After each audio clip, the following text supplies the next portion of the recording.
അസ്സലാമു അലൈക്കും. ഇന്ന് ഞാൻ ഇവിടെ വന്നിട്ടുള്ളത് നല്ലൊരു ബീഫ് കറീൻ്റെ റെസിപ്പി ആയിട്ടാണ്. അപ്പത്തിൻ്റെയും ചോറിൻ്റെയും ഒക്കെ കൂടെ കഴിക്കാൻ നല്ല ടേസ്റ്റാണിത്. ഇതിന് വേണ്ടിയിട്ട് 2 ചെറിയ സവാള അരിഞ്ഞെടുത്തുക്കണ്, ഒരു 2 ഇഞ്ച് നീളത്തിലുള്ള ഇഞ്ചിയും ഒരു പൾപ്പ് വെളുത്തുള്ളി 3 പച്ചമുളകും കൂടി ചതച്ചെടുത്തതാണ് ഇട്ടത്. മീഡിയം സൈസിൽ 2 തക്കാളി അരിഞ്ഞെടുത്തുക്കണ്. ഇനി ഒരു കുക്കർ അടുപ്പത്ത് വെച്ചുക്കണ്, അതിലേക്ക് വെളിച്ചെണ്ണ ഒഴിച്ചു കൊടുക്കട്ടോ. ഇതിലേക്ക് വെളിച്ചെണ്ണ ചൂടായി വരുമ്പോൾ 1 ടീസ്പൂണ് ഉലുവ ഇട്ട് കൊടുക്കുക.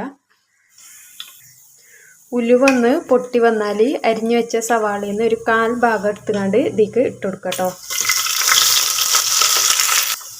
ഇത് ഈ ഉള്ളി നല്ലോണം ഗോൾഡൻ കളറ് ആക്കി എടുക്കുക കേട്ടോ. ഗോൾഡൻ കളർ ആവുന്നത് വരെ ഒന്ന് വഴറ്റിയെടുക്കുക.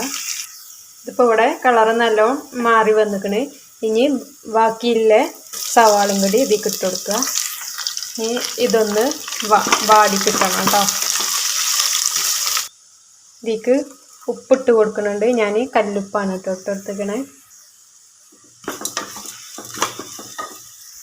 ഉള്ളി ഒന്ന് വാടി വന്നാൽ ഇതിലേക്ക് ഇഞ്ചി വെളുത്തുള്ളി പച്ചമുളകും ചതച്ച് വെച്ചത് ഇട്ടുകൊടുക്കുക. എന്നിട്ട് ഇതൊന്ന് ഇളക്കി കൊടുക്കുക കേട്ടോ. ഇനി ഇതിൻ്റെ വെളുത്തുള്ളിൻ്റെ ഇഞ്ചിൻ്റെ ഒക്കെ പച്ചമണം മാറിക്കിട്ടോളം ഒന്ന് ഇളക്കി കൊടുക്കുക. ഇനി ഇതിലേക്ക് തക്കാളി ഇട്ട് കൊടുക്കുക കേട്ടോ. തക്കാളിയൊക്കെ നല്ലോണം വെന്തിക്കണേ. ഇനി ഇതിലേക്ക് പൊടികൾ ഇട്ട് കൊടുക്കുക കേട്ടോ. 1/4 ടീസ്പൂണ് വലിയ ജീരകപ്പൊടി, 1/2 ടീസ്പൂണ് ഗരം മസാലപ്പൊടി, 1/2 ടീസ്പൂണ് മഞ്ഞൾപ്പൊടി, 3 ടേബിൾ സ്പൂണ് മല്ലിപ്പൊടി കേട്ടോ.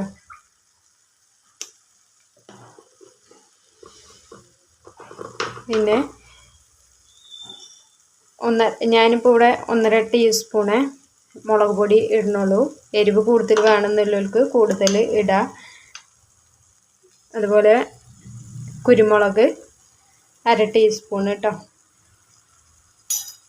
ഇതെല്ലാം ഒന്ന് ഇളക്കി കൊടുക്കുക. ഇനി ഇതിലേക്ക് ഇറച്ചിട്ട് കൊടുക്കുക കേട്ടോ. ഇറച്ചിട്ട് കൊടുത്ത് എല്ലാം കൂടി നല്ലോണം ഒന്ന് ഇളക്കിയെടുക്കണം.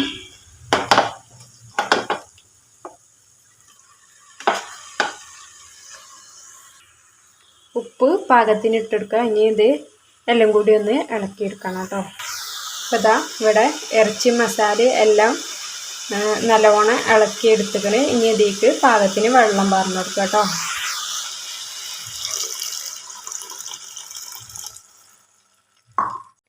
ഇനി ഇത് അടച്ച് വെച്ച് വിസിലടുപ്പിച്ച് വേവിച്ചെടുക്കുക കേട്ടോ. അതാ കറി ഇവിടെ റെഡി ആയിക്കണ്. ഇനി ഇതിലേക്ക് ലേശം കറിവേപ്പിലയും മല്ലിയില ഉണ്ടെങ്കിൽ മല്ലിയിലും കൂടി ഇട്ട് കൊടുക്കുക കേട്ടോ. എന്നിട്ട് ഇത് ഒന്നും കൂടി ഒന്ന് തിളപ്പിച്ചെടുക്കുക. ഇത്രേ ഉള്ളൂ കേട്ടോ. കറി ഇവിടെ റെഡി ആയിക്കണ്. ചോറ്, ചപ്പാത്തി, പുട്ട്, പൊറാട്ട ഇതിക്കൊക്കെ പാർന്ന് തിന്നാൻ നല്ല രസമാണ് കേട്ടോ ഈ കറി.